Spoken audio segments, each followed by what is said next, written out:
സകലത്തിന്റെയും സൃഷ്ടാവും പിതാവുമായ ദൈവത്തിന്റെയും കർത്താവായ യേശുക്രിസ്തുവിന്റെയും നാമത്തിൽ ഏവർക്കും സ്നേഹവന്ദനം.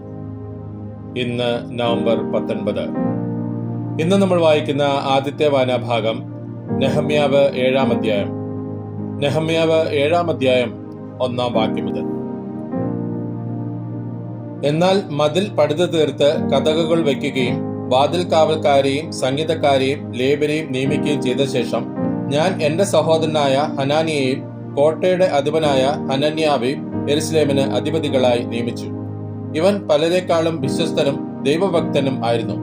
ഞാൻ അവരോട്, വെയിൽ ഉറയ്ക്കുന്നത് വരെ യെരുശലേമിന്റെ വാതിൽ തുറക്കരുത്. നിങ്ങൾ അരികെ നിൽക്കുമ്പോൾ തന്നെ കതകടച്ച് അന്താഴം ഇടിവിക്കണം. യെരുശലേം നിവാസികളിൽ നിന്ന് കാവൽക്കാരെ നിയമിച്ച് ഓരോരുത്തരെ താന്താന്റെ കാവൽ സ്ഥലത്തും താന്താന്റെ വീട്ടിന് നേരെയുമായി നിർത്തിക്കൊള്ളണം എന്ന് പറഞ്ഞു.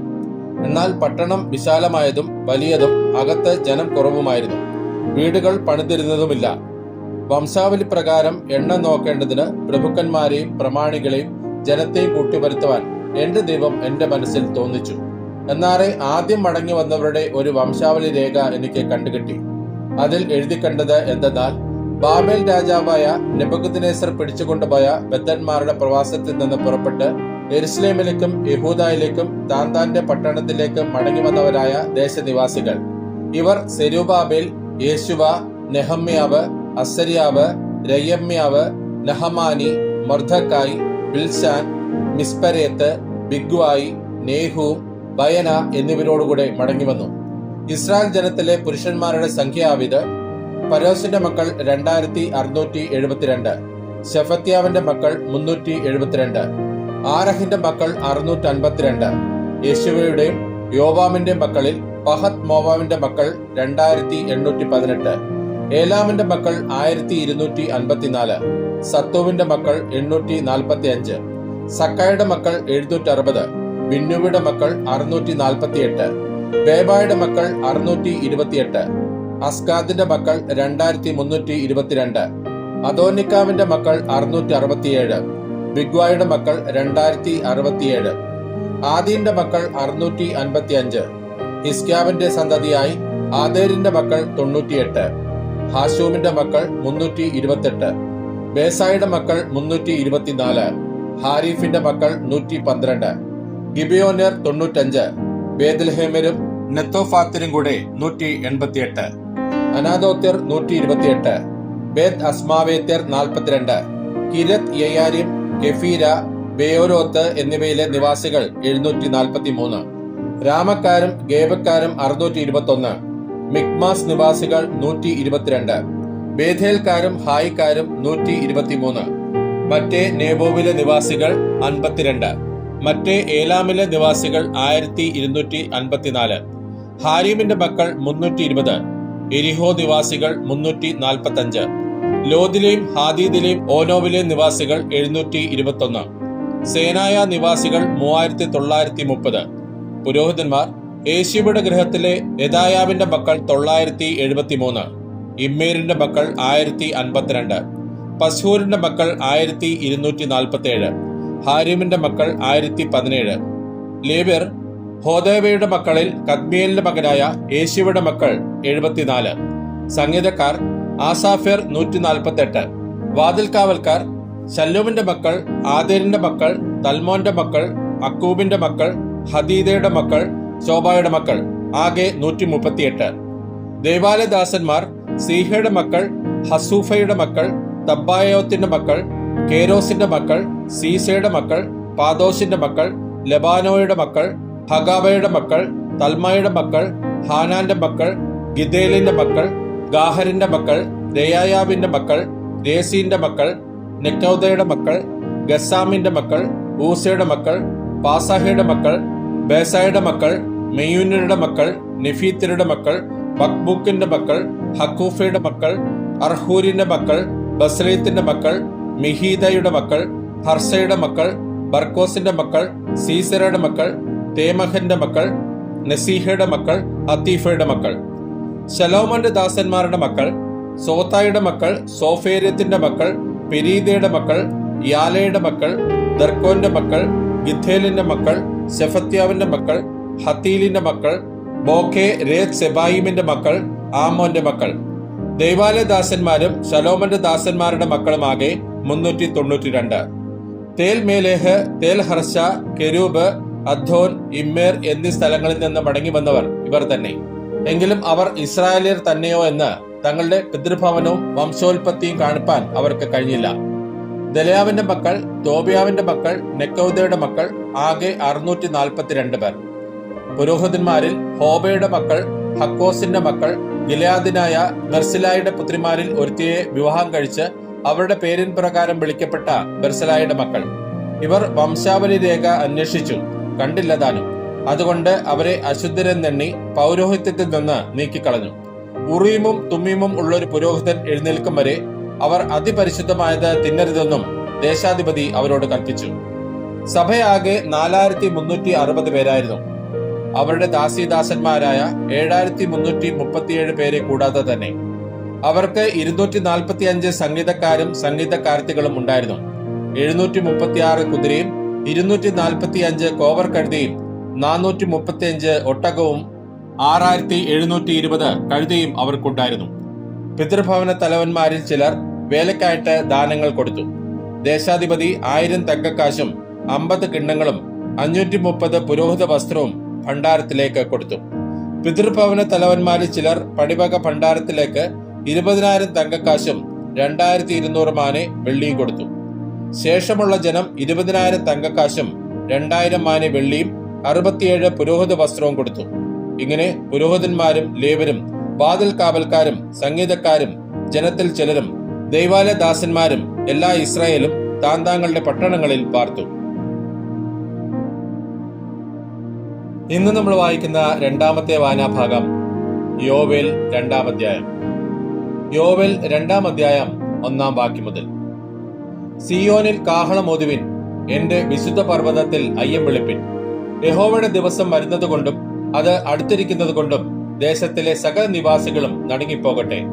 ഇരുട്ടും അന്ധകാരവുമുള്ള ഒരു ദിവസം, മേഘവും കൂരിരുട്ടുമുള്ള ഒരു ദിവസം തന്നെ. പർവ്വതങ്ങളിൽ പരന്നിരിക്കുന്ന പ്രഭാതം പോലെ പെരുപ്പവും ബലവുമുള്ള ഒരു ജാതി, അങ്ങനെയുള്ളത് പണ്ട് ഉണ്ടായിട്ടില്ല. ഇനിമേലാൽ തലമുറ തലമുറയായുള്ള ആണ്ടുകളോളം ഉണ്ടാകുകയുമില്ല.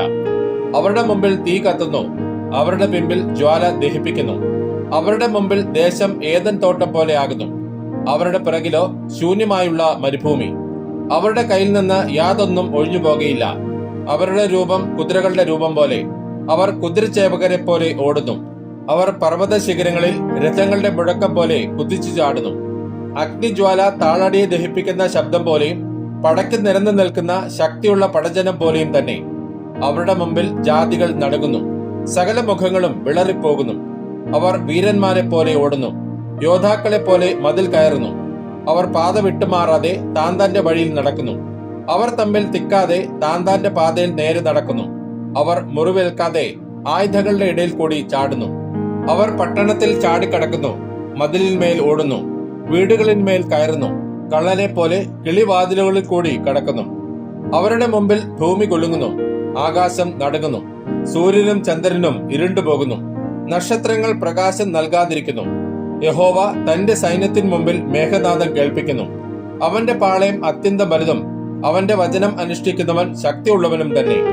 യഹോവയുടെ ദിവസം വലുതും അതിഭയങ്കരവുമാകുന്നു, അത് സഹിക്കാവുന്നവൻ ആർ? എന്നാൽ ഇപ്പോഴെങ്കിലും നിങ്ങൾ പൂർണ്ണ ഹൃദയത്തോടും ഉപവാസത്തോടും കരച്ചിലോടും വിലാപത്തോടും കൂടെ എങ്കിലേക്ക് തിരിവിൻ എന്ന് യഹോവയുടെ അരുളപ്പാട്. വസ്ത്രങ്ങളെ അല്ല, ഹൃദയങ്ങളെ തന്നെ കീറി നിങ്ങളുടെ ദൈവമായ യഹോവയുടെ അടുക്കലേക്ക് തിരിവിൻ. അവൻ കൃപയും കരുണയും ദീർഘക്ഷമയും മഹാദൈവമുള്ളവനല്ലോ. അവൻ അനർത്ഥത്തെക്കുറിച്ച് അനുതപിക്കും. നിങ്ങളുടെ ദൈവമായ യഹോവ വീണ്ടും അനുതപിച്ച് തനിക്ക് ഭോജനയാകവും പാനീയയാകവുമായുള്ളൊരു അനുഗ്രഹം വെച്ചേക്കില്ലയോ? ആർക്കറിയാം. സിയോനിൽ കാഹളം മോതുവിൻ, ഒരു ഉപവാസം നിയമിപ്പിൻ, സഭായോഗം വിളിപ്പിൻ, ജനത്തെ കൂട്ടിവരുത്തുവിൻ, സഭയെ വിശുദ്ധീകരിപ്പിൻ, മൂപ്പന്മാരെ കൂട്ടിവരുത്തുവിൻ, പൈതങ്ങളെയും മുലകൊടിക്കുന്നവരെയും ഒരുമിച്ച് കൂട്ടുവിൻ. മണവാളൻ മണവറയും മണവാട്ടി ഉള്ളറയും വിട്ട് പുറത്തു വരട്ടെ. യഹോവയുടെ ശുശ്രൂഷകന്മാരായ പുരോഹിതന്മാർ പൂമകത്തിന്റെയും യാഗപീഠത്തിന്റെയും മധ്യേ കരഞ്ഞുകൊണ്ട്, യഹോവേ, നിന്റെ ജനത്തോട് ക്ഷമിക്കണമേ. ജാതികൾ അവരുടെ മേൽ വാഴുവാൻ തക്കവണ്ണം നിന്റെ അവകാശത്തെ നിന്നേക്ക് ഏൽപ്പിക്കരുതേ. അവരുടെ ദൈവം എവിടെയെന്ന് ജാതികളുടെ ഇടയിൽ പറയുന്നതെന്തിന് എന്നിങ്ങനെ പറയട്ടെ. അങ്ങനെ യഹോവ തന്റെ ദേശത്തിന് വേണ്ടി തീക്ഷ്ണത കാണിച്ച് തന്റെ ജനത്തെ ആദരിച്ചു. യഹോവ തന്റെ ജനത്തിന് ഉത്തരമരുളിയത്: ഞാൻ നിങ്ങൾക്ക് ധാന്യവും വീഞ്ഞും എണ്ണയും നൽകും, നിങ്ങൾ അതിനാൽ തൃപ്തി പ്രാപിക്കും. ഞാൻ ഇനി നിങ്ങളെ ജാതികളുടെ ഇടയിൽ നിന്നയാക്കുകയുമില്ല. വടക്കു നിന്നുള്ള ശത്രുവിനെ ഞാൻ നിങ്ങളുടെ ഇടയിൽ നിന്ന് ദൂരത്താക്കി വരണ്ടതും ശൂന്യവുമായൊരു ദേശത്തേക്ക് നീക്കി അവന്റെ മുൻപടയെ കിഴക്കേ കടലിലും അവന്റെ പിൻപടയെ പടിഞ്ഞാറെ കടലിലും ഇട്ടുകളയും. അവൻ വമ്പ് കാട്ടിയിരിക്കൊണ്ട് അവന്റെ ദുർഗന്ധം പൊങ്ങുകയും നാറ്റം കയറുകയും ചെയ്യും. ദേശമേ, ഭയപ്പെടേണ്ട, ഘോഷിച്ചുല്ലസിച്ച് സന്തോഷിക്ക. യഹോവ വൻകാര്യങ്ങളെ ചെയ്തിരിക്കുന്നു. വയലിലെ മൃഗങ്ങളെ ഭയപ്പെടേണ്ട. മരുഭൂമിയിലെ പുൽപ്പുറങ്ങൾ പച്ചവെക്കുന്നു, വൃക്ഷം ഫലം കായ്ക്കുന്നു, അത്യവൃക്ഷവും മുന്തിരിവള്ളിയും അനുഭവപുഷ്ടി നൽകുന്നു. സിയോൻ മക്കളെ, ഘോഷിച്ചുല്ലസിച്ച് നിങ്ങളുടെ ദൈവമായ യഹോവയിൽ സന്തോഷിപ്പിൻ. അവൻ തക്ക അളവായി നിങ്ങൾക്ക് മുൻമഴ തരുന്നു. അവൻ മുമ്പേ പോലെ നിങ്ങൾക്ക് മുൻമഴയും പിന്മഴയുമായ വർഷം പെയ്ച്ചു തരുന്നു. അങ്ങനെ കളപ്പുരകൾ ധാന്യം കൊണ്ട് നിറയും, ചക്കുകൾ വീഞ്ഞും എണ്ണയും കൊണ്ട് കവിയും. ഞാൻ നിങ്ങളുടെ ഇടയിൽ അയച്ചിരിക്കുന്ന എന്റെ മഹാസൈന്യമായ വെട്ടുക്കിളിയും വെട്ടിലും തുള്ളനും പച്ചപ്പുഴവും തിന്നുകളഞ്ഞ സംവത്സരങ്ങൾക്ക് വേണ്ടി ഞാൻ നിങ്ങൾക്ക് പകരം നൽകും. നിങ്ങൾ വേണ്ടുവോളം തിന്ന് തൃപ്തരായി നിങ്ങളോട് അത്ഭുതമായി പ്രവർത്തിച്ചിരിക്കുന്ന നിങ്ങളുടെ ദൈവമായ യഹോവയുടെ നാമത്തെ സ്തുതിക്കും. എന്റെ ജനം ഒരു നാളും ലജ്ജിച്ചു പോകുകയുമില്ല. ഞാൻ ഇസ്രായേലിന്റെ നടുവിലുണ്ട്. ഞാൻ നിങ്ങളുടെ ദൈവമായ യഹോവ, മറ്റൊരുത്തനുമില്ല എന്ന് നിങ്ങൾ അറിയും. എന്റെ ജനം ഒരു നാളും ലജ്ജിച്ചു പോകുകയുമില്ല. അതിനുശേഷമോ ഞാൻ സകല ജഡത്തിന്മേലും എന്റെ ആത്മാവിനെ പകരും. നിങ്ങളുടെ പുത്രന്മാരും പുത്രിമാരും പ്രവചിക്കും. നിങ്ങളുടെ വൃദ്ധന്മാർ സ്വപ്നങ്ങളെ കാണും. നിങ്ങളുടെ യൗവനക്കാർ ദർശനങ്ങളെ ദർശിക്കും. ദാസന്മാരുടെ മേലും ദാസിമാരുടെ മേലും കൂടെ ഞാൻ ആ നാളുകളിൽ എന്റെ ആത്മാവിനെ പകരും. ഞാൻ ആകാശത്തിലും ഭൂമിയിലും അത്ഭുതങ്ങളെ കാണിക്കും. രക്തവും തീയും പുകത്തൂണും തന്നെ. യഹോവയുടെ വലുതും ഭയങ്കരവുമായുള്ള ദിവസം വരും മുമ്പേ സൂര്യൻ ഇരുളായും ചന്ദ്രൻ രക്തമായി മാറും. എന്നാൽ യഹോവയുടെ നാമം വിളിച്ചപേക്ഷിക്കുന്നവൻ ഏവനും രക്ഷിക്കപ്പെടും. യഹോവ അരുളി ചെയ്തതുപോലെ സിയോൻ പർവ്വതത്തിലും യെരൂശലേമിലും ഒരു രക്ഷിതഗണവും ശേഷിച്ചിരിക്കുന്നവരുടെ കൂട്ടത്തിൽ യഹോവ വിളിപ്പാനുള്ളവരും ഉണ്ടാകും.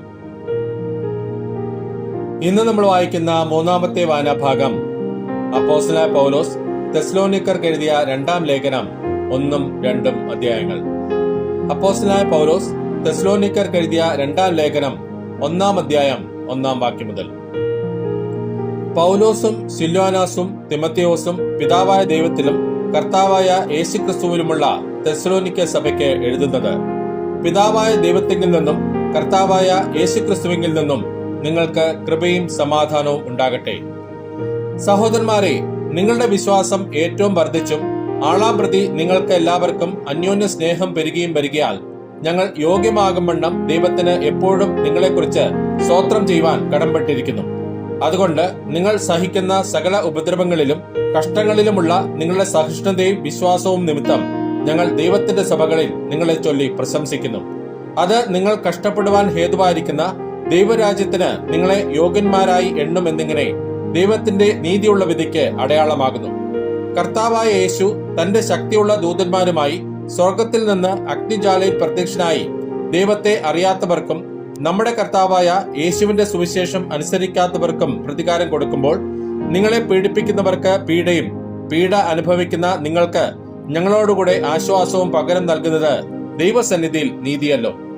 ആ നാളിൽ അവൻ തന്റെ വിശുദ്ധന്മാരിൽ മഹത്വപ്പെടേണ്ടതിന് ഞങ്ങളുടെ സാക്ഷ്യം നിങ്ങൾ വിശ്വസിച്ചതുപോലെ വിശ്വസിച്ച എല്ലാവരിലും താൻ അതിശയ വിഷയം ആകേണ്ടതിനും വരുമ്പോൾ സുവിശേഷം അനുസരിക്കാത്തവർ കർത്താവിന്റെ സന്നിധാനവും അവന്റെ വല്ലഭത്വത്തോടുകൂടിയ മഹത്വവും വിട്ടകന്ന് നിത്യനാശമെന്ന ശിക്ഷാവിധി അനുഭവിക്കും. അതുകൊണ്ട് ഞങ്ങൾ നമ്മുടെ ദൈവത്തിന്റെയും കർത്താവായ യേശുക്രിസ്തുവിന്റെ കൃപയാൽ നമ്മുടെ കർത്താവായ യേശുവിന്റെ നാമം നിങ്ങളിലും നിങ്ങൾ അവനിലും മഹത്വപ്പെടേണ്ടതിന് നമ്മുടെ ദൈവം നിങ്ങളെ തന്റെ വിളിക്ക് യോഗ്യരായി എണ്ണി സൽഗുണത്തിലുള്ള സകല താല്പര്യവും വിശ്വാസത്തിന്റെ പ്രവൃത്തിയും ശക്തിയോടെ പൂർണ്ണമാക്കി തരണമെന്ന് നിങ്ങൾക്ക് വേണ്ടി എപ്പോഴും പ്രാർത്ഥിക്കുന്നു. അപ്പോസ്തലനായ പൗലോസ് തെസ്സലോനിക്കർക്ക് എഴുതിയ രണ്ടാം ലേഖനം 2-ാം അധ്യായം 1-ാം വാക്യം മുതൽ. ഇനി സഹോദരന്മാരെ, നമ്മുടെ കർത്താവായ യേശുക്രിസ്തുവിന്റെ പ്രത്യക്ഷതയും അവന്റെ അടുക്കലുള്ള നമ്മുടെ സമാഗമനവും സംബന്ധിച്ച് ഞങ്ങൾ നിങ്ങളോട് അപേക്ഷിക്കുന്നത്: കർത്താവിന്റെ നാൾ അടുത്തിരിക്കുന്നു എന്ന് വെച്ച് നിങ്ങൾ വല്ല ആത്മാവിനാലോ വചനത്താലോ ഞങ്ങൾ എഴുതിയെന്ന ഭാവത്തിലുള്ള ലേഖനത്താലോ സുബോധം വിട്ട് വേഗത്തിൽ ഇളകുകയും ഞെട്ടിപ്പോകുകയും അരുത്. ആരും ഏതു വിധനെയും നിങ്ങളെ ചതിക്കരുത്. ആദ്യമേ വിശ്വാസത്യാഗം സംഭവിക്കുകയും നാശയോഗ്യനും അധർമ്മമൂർത്തിയുമായവൻ വെളിപ്പെടുകയും വേണം. അവൻ ദൈവാലയത്തിലിരുന്നു കൊണ്ട് ദൈവമെന്ന് നടിച്ച് ദൈവമെന്നോ പൂജാവിഷയം എന്നോ പേരുള്ള സകലത്തിനു മീതെ തന്നെത്താൻ ഉയർത്തുന്ന എതിരാളിയത്രേ. നിങ്ങളോടുകൂടെ ഇരിക്കുമ്പോൾ തന്നെ ഞാൻ ഇത് നിങ്ങളോട് പറഞ്ഞുവെന്ന് ഓർക്കുന്നില്ലയോ? അവൻ സമയത്തിനു മുമ്പേ വെളിപ്പെടാതിരിക്കേണ്ടതിന് ഇപ്പോൾ തടുക്കുന്നത് എന്ത് എന്ന് നിങ്ങൾ അറിയുന്നു. അധർമ്മത്തിന്റെ മർമ്മം ഇപ്പോഴേ വ്യാപരിക്കുന്നുണ്ട്. ഇതുവരെ തടുക്കുന്നവൻ വഴിയിൽ നിന്ന് നീങ്ങിപ്പോക മാത്രം വേണം. അപ്പോൾ അധർമ്മമൂർത്തി വെളിപ്പെട്ടു വരും. അവനെ കർത്താവായ യേശു തന്റെ വായിലെ ശ്വാസത്താൽ ഒടുക്കി തന്റെ പ്രത്യക്ഷതയുടെ പ്രഭാവത്താൽ നശിപ്പിക്കും. അധർമ്മമൂർത്തിയുടെ പ്രത്യക്ഷത നശിച്ചു പോകുന്നവർക്ക് സാത്താന്റെ വ്യാപാര ശക്തിക്ക് ഒത്തവണ്ണം വ്യാജമായ സകല ശക്തിയോടും അടയാളങ്ങളോടും അത്ഭുതങ്ങളോടും അനീതിയുടെ സകല വഞ്ചനയോടുകൂടെ ആയിരിക്കും. അവർ രക്ഷിക്കപ്പെടുവാൻ തക്കവണ്ണം സത്യത്തെ സ്നേഹിച്ച് കൈക്കൊള്ളാകയാൽ തന്നെ അങ്ങനെ ഭവിക്കും. സത്യത്തെ വിശ്വസിക്കാതെ അനീതിയിൽ രസിക്കുന്ന ഏവർക്കും ന്യായവിധി വരേണ്ടതിന് ദൈവം അവർക്ക് ഭോഷ്ക് വിശ്വസിക്കുമാറ് വ്യാജത്തിന്റെ വ്യാപാര ശക്തി അയക്കുന്നു. ഞങ്ങളോ കർത്താവിന്റെ പ്രിയരായ സഹോദരന്മാരെ, ദൈവം നിങ്ങളെ ആദ്യം മുതൽ ആത്മാവിന്റെ വിശുദ്ധീകരണത്തിലും സത്യത്തിന്റെ വിശ്വാസത്തിലും രക്ഷയ്ക്കായി തിരഞ്ഞെടുത്തതുകൊണ്ട് നിങ്ങൾ നിമിത്തം ദൈവത്തെ എപ്പോഴും സ്തുതിപ്പാൻ കടംപ്പെട്ടിരിക്കുന്നു. നമ്മുടെ കർത്താവായ യേശുക്രിസ്തുവിന്റെ മഹത്വം പ്രാപിപ്പാനല്ലോ അവൻ ഞങ്ങളുടെ സുവിശേഷ ഘോഷണത്താൽ നിങ്ങളെ രക്ഷയ്ക്ക് വിളിച്ചത്. ആകയാൽ സഹോദരന്മാരെ, നിങ്ങൾ ഉറച്ചുനിന്ന് ഞങ്ങൾ വാക്കിനാലോ ലേഖനത്താലോ ഉപദേശിച്ചു തന്ന പ്രമാണങ്ങളെ മുറുകെ പിടിച്ചുകൊള്ളുവിൻ. നമ്മുടെ കർത്താവായ യേശുക്രിസ്തു താനും നമ്മെ സ്നേഹിച്ച് നിത്യ ആശ്വാസവും നല്ല പ്രത്യാശയും കൃപയാലും നൽകിയിരിക്കുന്ന നമ്മുടെ പിതാവായ ദൈവവും നിങ്ങളുടെ ഹൃദയങ്ങളെ ആശ്വസിപ്പിച്ച് എല്ലാ നല്ല പ്രവൃത്തിയിലും വാക്കിലും സ്ഥിരപ്പെടുത്തുമാറാകട്ടെ. ഇന്ന് നമ്മൾ വായിച്ചു കേട്ട ഈ വേദഭാഗങ്ങളാൽ പിതാവായ ദൈവത്തിൽ നിന്നും കർത്താവായ ക്രിസ്തുയേശുവിൽ നിന്നും ഏവർക്കും കൃപയും കനിവും സമാധാനവും ഉണ്ടാകട്ടെ. ആമേൻ.